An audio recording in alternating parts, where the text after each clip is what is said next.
소개받은 현재 항공우주공학 전공인데 반갑습니다. 네, 김정호 교수입니다. 네, 반갑습니다. 많이 오셨네요. 자, 항공우주공학과의 전공에 소개를 하려고 왔는데 이 그림이 이게 뭘까요? 이게 이카루스 알죠? 네. 항공 하늘을 나는 것은 이제 인류의 오랜 꿈이었죠. 아시다시피. 그래서 날려고 무지한 노력을 했었고 그 과정에서 많이 떨어져 죽었습니다. 그죠? 뭐 로켓 쏘다가도 죽고 막 뛰어내려도 죽고 많이 죽었습니다. 많은 사람들이 희생을 통해서 마침내 라이트 형제가 첫 비행에 성공하면서 이 꿈이었던 신화 속의 꿈이었던 이 하늘 난다는 그 꿈이 현실이 됐죠. 그래서 우리 항공우주공학과가 거기에 보면은 이제 좀 하늘에 날고 싶다는 그런 꿈을 가진 사람들이 많이 왔었어요. 그래서 보면 좀 현실적이지 못하고 좀 막 이렇게 이상적인 그 꿈에 매달려서 제가 그때 대학교 같이 들어온 친구들 몇몇에서 얘기를 들어보면은 저도 항공우주공학과 출신인데 나는 뭐 우주전함 V호를 만들고 싶어서 왔다. 아니면 모르죠. 만화에 나오는 거예요. 아니면 나는 UFO를 만들겠다. UFO를 만들고 싶어서 왔다 하는 그런 황당한 얘기를 하는 친구들이 있었는데 이제 더 이상 항공우주공학이 이제 꿈이 아니고 실제로 다 날아다니잖아요. 누구나 비행기 다 타고 현실이 됐기 때문에 현실이고 실제로 이제 우리가 할 수 있는 일이고 우리가 해야 될 일도 아주 실제로 할 수 있는 일이 굉장히 많은 분야가 되겠습니다. 그래서 이 비행기가 어떻게 났는가 한번 좀 보여줄게요. 자, 이거 당연한 거죠. 바람이 이렇게 불면 이게 떠 있는 게 맞죠, 그죠? 반대로 해볼까요? 자, 반대로 해도 떠요. 이게 왜 이럴까요? 그렇죠. 네. 자, 봤습니다. 자, 위에 있을 때는 이 종이가 밑으로 내려오려고 할 때 이 바람이 부니까 밀려내가 당연히 뜨겠죠. 근데 반대로 했는데 바람이 이렇게 부는데 종이는 중력이 있으니까 밑으로 떨어져야 되잖아요. 떨어져야 되는데 얘가 계속 붙어 있어요. 그게 이제 비행기의 기본 원리가 되는 베르누이 원리라는 부분입니다. 공기 흐름이 빠르고 아래쪽에 공기 흐름이 지금 거의 정지되어 있었죠. 이렇게 했을 때. 그러면 이 빠른 흐름 쪽에서 압력이 낮아지면서 낮아진 압력 때문에 종이를 들어 올리는 힘이 생기는 거예요. 뭐 이 힘은 아주 미약한 힘이지만은 이 힘들이 아주 모이면 무거운 쇳덩어리를 들어 올릴 수도 있어요. 예, 알겠습니다. 이렇게 원리 잘 알고 있지만 우리가 비행기 타봤어요? 비행기를 타보면 신기하죠? 저는 신기해요. 저도 신기해요. 저는 비행기 이게 막 달리면 겁나잖아요. 처음에 막 겁나는데 이게 정말 또 오를까 이렇게 가다가 박는 거 아닐까 그런 생각이 드는데 정말로 이 원리가 그대로 적용이 돼가지고 우리 이 원리에 의해서 이만큼 이 정도 날개 크기를 만들고 이 정도 압력차가 생기면 이만한 비행기가 뜰 수 있을 것이다 하는 계산이 다 되어 있는 거거든요. 그럼 그대로 해서 그만큼 속도를 내고 필요한 압력차를 발생시키면 실제로 비행기가 뜹니다. 그죠? 그래서 비행기는 이렇게 어떤 이론으로 알려진 것이 실제로 그걸 우리가 계산을 통해서 어떻게 만들어서 이렇게 될 것이다 하고 예상하고 만들어 보면 실제로 그게 현실로서 구현이 되는 게 공학입니다. 그 중에서 이제 항공우주공학은 또 특히 하늘을 난다는 그런 좀 더 낭만적인 그런 부분이 있죠. 네. 그래서 그럼 비행기는 이게 기본 원리가 이건데 비행기는 어떻게 해서 나는 것인가? 날개가 있고 날개의 모양은 기본적으로 새의 날개의 모양을 본떠서 만들었고 그걸 이제 조금씩 이제 변형을 시킨 거죠. 그리고 이제 새가 이렇게 날개를 짓을 안 하고 딱 큰 새들이 아주 날개 쫙 펴고 날 때 보면은 거의 이런 형상을 가지고 있습니다. 그 모양을 떠서 비행기 날개니 헬리콥터 블레이드니 프로펠러니 다 만들었습니다. 그래서 이런 모양을 만들게 되면은 여기가 거리가 더 멀고 더 가깝고 하다 보니까 여기서 갈라진 공기가 다시 만나면서 속도차가 생겨요. 차이가 생기면 압력차가 생기고 그거에 의해서 나는 힘이 생기는 거죠. 그래서 정말로 이런 힘이 생기고 정말로 비행기가 납니다. 나게 이렇게 모양을 만들고 바람만 불어주면 나는 거죠. 그래서 비행기는 네 가지 힘. 공기 저항을 이기고 엔진을 통해서 추력을 내면 거기서 날개에 흐름이 생기고 그 흐름에 의해서 뜨는 힘이 생기면 그 뜨는 힘이 중력보다 더 크면 하늘로 떠오르게 됩니다. 이거는 부인할 수 없는 사실이고 이대로 하면 정말로 뜨게 되는 거죠. 이건 뭐 동영상으로 설명을 한 건데요. 비행기가 날 때 날개 모양이 있으면 바람이 불고 앞으로 갈 때 앞으로 가게 되면 앞으로 감으로써 높은 압력, 낮은 압력으로 압력차가 생기고 거기서 의해서 나는 힘이 생깁니다. 이게 이제 베르노이 정리라는 것이고 리프트가 생기고 이 프로펠러에서 추력이 생기는 거죠. 트러스트라고 얘기하고 그다음에 이제 이게 중력과 항력을 이겨내면 항공기가 날게 되는 겁니다. 그래서 이 항공기가 날게 만들기 위해서 우리는 항공우주공학과에서는 이제 크게 세 가지 분야로 나눠서 연구를 합니다. 네 가지 분야가 있는데 하나는 이제 공기의 흐름을 우리가 조절해야 되기 때문에 공기의 흐름을 조절해야지 항공기가 날 수가 있잖아요. 그래서 공기의 흐름을 조절해서 항공기가 날 수 있는 힘을 얻도록 하는 그런 부분에 연구를 하는 게 이제 공력 설계가 되겠습니다. 그래서 날 때 공기 저항은 최대한 작게 만들어야지 항공기가 좀 더 적은 에너지로 좀 더 빨리 잘 날 수 있겠고, 그다음에 항공기 모양을 잘 만들어서 좀 뜨는 힘이 더 잘 생길 수 있도록 그렇게 만들어주는 게 공력 설계 사항입니다. 이건 수직 이착륙 비행기에서 공기 흐름이 어떻게 되는지를 이제 그래픽을 보여주는데, 비행기를 실제로 어떻게 해서 날아가면 어떻게 만들면 이게 날아갈지를 실제로 다 만들어 봐서 시험을 해볼 수는 없잖아요. 비행기 아주 커다란 비행기를 만드는 것 자체가 엄청난 일인데 그걸 실제 만들어서 테스트를 해볼 수는 없습니다. 아주 조그만 부품 같은 모르는데, 그래서 비행기를 실제로 만들기 힘들기 때문에 비행기를 컴퓨터 상에서 어떤 가상의 컴퓨터, 계산의 컴퓨터 만들어서 계산을 통해서 실제로 비행기 날렸을 때 어떻게 될지를 컴퓨터로 실험을 해봅니다. 항공과에서는 그런 게 굉장히 좀 많이 활용이 돼야 됩니다. 실제로 직접 모델 만들기 힘들기 때문에. 그래서 이런 것들 이제 컴퓨터 활용을 굉장히 많이 하게 되고, 그래서 이런 것들은 다 컴퓨터를 통해서 공기의 흐름이라든지 압력 같은 것들이 계산이 된 거고, 그것을 이렇게 이제 눈으로 보여주는 게 되겠습니다.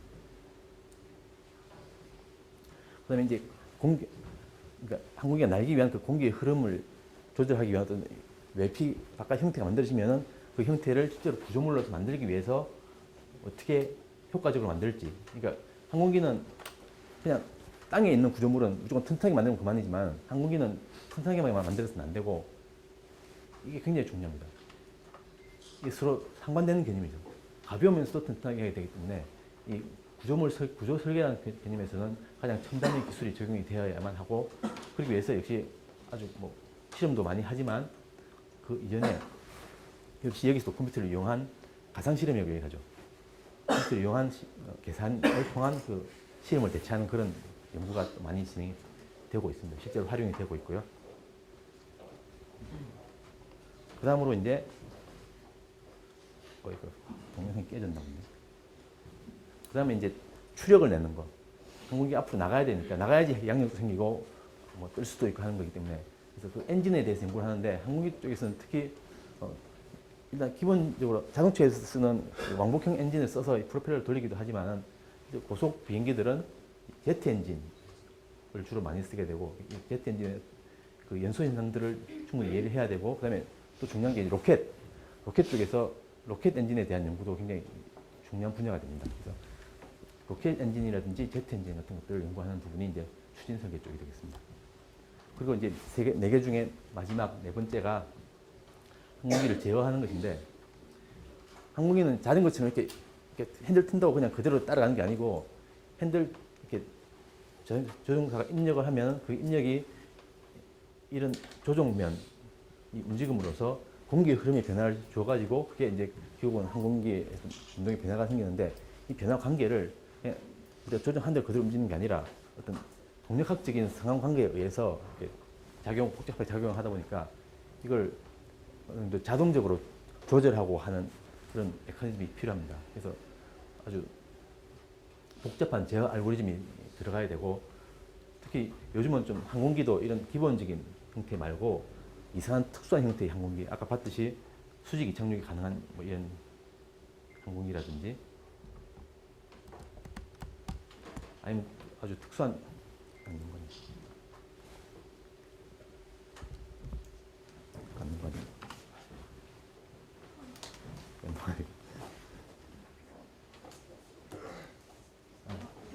이게 네. 아니 아니.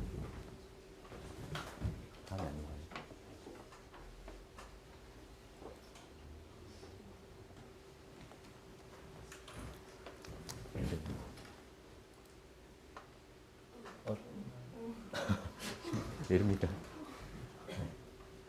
네. 그래서 네 분야로 있는데 항공우주공학이 사람들이 참 많이 오해를 하더라고요. 옛날부터 제가 항공우주공학과 다녔다고 그러면 비행기 조종할 줄 아냐? 조종 못합니다. 한 번도 안 해봤습니다. 게임으로밖에 안 해봤습니다. 네. 그리고 비행기 고칠 줄 아냐? 못 고칩니다. 그냥 겪는 거예요. 그래서 정비를 배운 학교는 따로 있죠. 그러면 뭐냐, 항공우주공학은 비행체의 설계와 관련된 학문입니다. 비행기를 설계를 하는 거예요. 어떻게 하면 비행기가 좀 더 잘 날 수 있을지, 효과적으로 만들 수 있을지에 대해서 연구를 하는 겁니다. 그래서 인하대 항공공학 우주공학과에서는 졸업하려면은 항공기를 한 대를 만들어야 돼요. 4학년이 되면은 팀을 짜서 혼자서 하는 거 아니고요. 그러니까 네 가지 분야가 같이 다 합쳐져야지 비행기 만들 수가 있다고 그랬죠. 혼자서 뭐 항공기 특히 혼자서 자기는 절대로 안 되는 항공기. 혼자 아무리 똑똑해도 항공기는 못 만들어요. 여러 분야가 같이 협업해서 서로 간에 지식을 주고받으면서 일을 해야지 항공기 만들 수 있는데, 그러다 보니까 이제 한 4년 되면 나름대로 자기가 이 네 가지 분야 중에서 자기 특별히 관심이 있고 좀 잘할 수 있는 분야가 생기게 되고, 그러면 그 분야 친구들끼리 이제 팀을 만들어서 과제를 줍니다. 이러한 기능을 하는 항공기를 만들어라. 그러면 1년 동안 만들어야 돼. 4학년, 2학년 동안 만들어야지 졸업이 됩니다.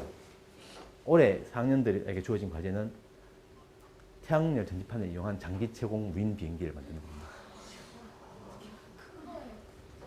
무인 비행기니까 사람이 안 타죠. 작은 거예요. 요즘은 다행히 우리가 이런 과제를 할 수 있었던 게 사람이 안 타도 비행기가 날아가 다닐 수 있으니까, 만약에 사람 타는 비행기를 4학년짜리 보고 만들어라고 하면 어떻게 되겠어요? 누가 죽어야 될 거 아니에요.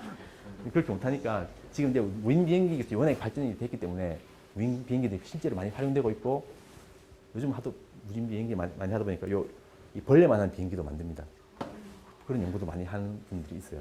그래서 그 무인 비행기 기술과 관련돼 가지고 4학년 동안 이제 처음에 리퀘어먼트를 주면, 이렇게 요구 조건 주면은 그 요구 조건 맞도록 항공기를 만들어서 날려서, 우리 올해 같은 경우는 장기 채공 무인 비행기니까 주어진 시간 동안 하늘에 계속 떠 있어야 되고, 그 태양의 전지판만 가지고 오래 못 떠 있으면 감점, 뭐 오래 떠 있을수록 이제 더 점수를 많이 받고, 팀별로 그 점수를 받아서 일단 뭐 뜨면은 졸업을 할 수 있겠죠. 그래서 항공기를 설계하는 학문이다. 항공기만 하느냐? 비행체라고 있습니다. 날아다니는 건 다 해요. 그래서 우리나라 기술을 현재 기술 보면 우리나라 현재까지 개발된 것들 중에 대표적인 것들이 이런 것들이 있습니다. 아직은 완전 독자적으로 개발하지 못했던 것들이 좀 있긴 한데, 이런 것도 가서 기술을 이제 이전 받으면서 배웠고, 이건 이제 무인 항공기예요. 무인 항공기인데 수직 이착륙이 가능한 무인 항공기입니다. 스마트 무인기라고 얘기하죠. 이렇게 활주로가 굉장히 일반 비행기도 넓어야 되는데, 이런 비행기는 그대로 수직으로 떠서 똑바로 날아가다가 수직으로 내립니다. 이 프로펠러, 이 부분이 돌아가는 거죠. 날 때는 이렇게 해서 날아가고, 뜰 때는 이렇게 해서 뜨고, 헬리콥터처럼. 그러니까 헬리콥터의 장점과 이 고정익 비행기의 장점을 합쳐놓은 그런 무인기를 최근에 항공우주연구소에서 항공우주연구원에서 개발했습니다. 그래서 뭐 이 개발하는데 당연히 항공우주공학과 출신들이 핵심적인 역할을 했고요.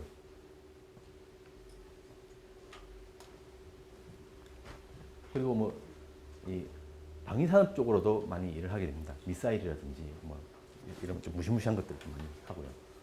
그리고 며칠 전에 아리랑 위성 3호를 올렸죠. 물론 로켓은 우리 로켓이 아니고 일본 로켓을 올렸습니다. 그래서 그 올리는 기술이 로켓이 인공위성을 하늘로 올리려면 로켓이 필요한데 그 로켓 기술은 아직 우리나라가 좀 많이 처집니다. 왜 그런가 하면은 과거에 이제 우리나라 로켓 기술을 미국에서 좀 개발을 제한을 했거든요. 그 미사일로 바로 지금 북한에서 자기네들 인공위성 쏜다는데 다른 나라들이 못 쏘게 난리잖아요. 그 인공위성 쏘는 게 결국은 미사일 기술하고도 연관이 되기 때문에 우리나라도 그 미사일 관련돼 가지고 로켓 기술이 좀 개발에 좀 제한이 받았고 최근에 들어서 이제 개발이 시작하다 보니까 로켓 기술은 좀 떨어져 가지고 최근에 나로호 2번 실패를 했죠. 네, 2번이나 실패했습니다. 그것도 사실은 이 아리랑 위성을 쏘아 올린 그 로켓 기술에 비해서도 한참이나 뒤떨어진 기술인데도 지금 실패를 했고 이제 3차 발사를 올해 안에 하려고 하고 있는데 항공우주연구원에는 여기 거의 이제 목숨 걸고 있습니다. 이거 실패하면 우리 망한다. 그래서 열심히 하고 있고요. 그러니까 앞으로 이제 시작이 많이 늦었기 때문에 아직은 좀 떨어지지만 앞으로 갈 길이 많고 그만큼 할 일이 많습니다. 아직 로켓 기술 관련돼서 할 일이 많고 그래서 이런 일들을 하게 되고 그래서 항공우주가 전망이라고 하면 보통 뭐 기계니 조선이 다른 분야에서는 그냥 일반 회사에서 주도적으로 개발하고 뭐 연구를 하는데 항공우주공학과는 사실 정부 주도로 하는 부분이 많이 있습니다.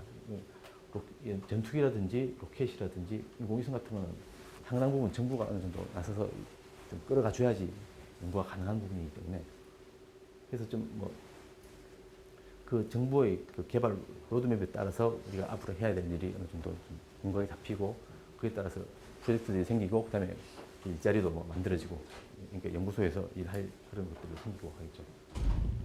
나로호가 지금 우리 첫 번째 로켓이라면 이제 우리가 다음에 1920년도, 2020년도 정도에 발사할 계획인 우리 자체 기술로 개발할 로켓이 되겠습니다. 이런 로켓 개발 계획도 있고 뭐 있습니다. 요거는 최근에 저희 연구실에서 시뮬레이션 한 건데 달 착륙선 언젠가 달 착륙하겠죠. 그래서 달 착륙선 착륙할 때 어떻게 될지 미리 한번 계산해보고 뭐 그런 것도 하고 있습니다. 그리고 뭐 전망할 거 많습니다. 무인기 특히 요즘 무인기가 굉장히 많이 각광을 받고 있고 한국 쪽에서는 무인기를 할 수 있는 일이 굉장히 많습니다. 군사의 목적도 있고 방송용 아니면 뭐 일단 기타 산불 감시 뭐 기타 등등 그리고 나르는 자동차 이게 기계공학과에서 할 건가 자동차 아니 항공우주공학과에서 할 건가 좀 애매한데 어쨌든 나니까 항공우주공학과에서도 합니다. 이쪽에 관련 연구를 할 수 있고 뭐 이런 거 개발해서 벤치를 할 수도 있겠죠. 그래서 지금 현재는 항공조선산업공학부의 항공우주공학 전공으로 되어 있습니다. 그래서 학과에 대해서 좀 설명을 드리면 개설, 졸업생수 우리가 항공우주공학과에서는 뭐 몇 개 안 되지만은 탑3 인하대 항공우주공학과 탑3에 해당하고 그리고 뭐 이상해? 학년 54명인데 여학생이 평균 5명. 굉장히 드뭅니다. 옛날에는 아예 없었습니다. 제가 학교 다닐 때는 아예 없었고 지금은 5명씩이나 있습니다. 아주 많은 거예요. 아주 많은 거예요. 그리고 5명들이 거의 뭐 확실히 잘합니다. 똑똑한 학생들이 많이 오고요. 특히 여학생들이 남학생들 사이에서 그냥 막 많이 두각을 나타내고 있고 뭐 90%면 사실 나 하기 싫어하는 친구들 빼고는 다 취업한다고 볼 수 있습니다. 일단 한국에 들어오면 그래서 학부만 졸업하고 취직한다면은 사실은 좀 더 넓은 분야, 기계 관련 분야는 전부 다 해당이 됩니다. 그래서 대한항공, 뭐 기타 등등 기계 관련 쪽으로 다 취업이 되고 대학원을 졸업하면 이제 좀 연구소 관련된 쪽으로 많이 가게 되는데 그러다 보면 국가연구소, 국방과학연구소라든지 항공우주연구원은 이제 국가에서 하는 연구소고 그게 이제 항공우주산업이나 기타 일반 기업체에서도 이제 항공우주 관련 연구소들이 있습니다. 그쪽으로 진출할 수가 있습니다. 항공우주 제가 빠졌네요. 예. 이게 제가 되고 이게 교수님 10분이 계신데 이 분야별 아까 네 분야가 있습니다. 그래서 뭐 공력 분야 하면 이분이랑 이 두 분이 계시고 연소 추진 분야 엔진 쪽 연소 추진 두 분 계시고 저가 이렇게 세 분이 계십니다.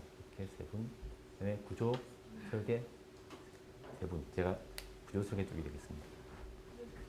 그래서 저희 과 교수님들이 이제 주로 학교만 계신 게 아니라 다양한 현장 경험들을 많이 가지고 계시기 때문에 학교에 와서도 많이 좀 현실적인 감각들을 많이 좀 배울 수가 있을 거라고 생각이 됩니다. 마지막 퀴즈. 뭐가 차이가?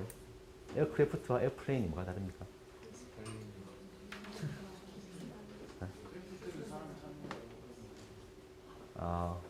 그건 아니고요. 둘 다 사람 탈 수 있습니다. 네? 에어가 있어야 되는데. 기지? 네, 뭐 에어크래프트는 비행체, 에어플레인은 비행기. 에어크래프트라는 건 날아다니는 건 다 에어크래프트예요. 비행기, 헬리콥터, 뭐 기타 등등 날아다니는 거. UFO도 에어크래프트. 그다음에 에어플레인은 고정인 날개가 고정되어 있는 비행기를 에어플레인이라고 합니다. 그러니까 픽스드 윙 에어크래프트가 에어플레인입니다. 뭐 항공우주공학과 관련돼서 궁금한 있으면 저를 문의를 주시면 제가 답을 할 수도 있고 안 되면 다른 분을 연결해 드릴 수도 있습니다. 네, 뭐 여기까지입니다. 감사합니다.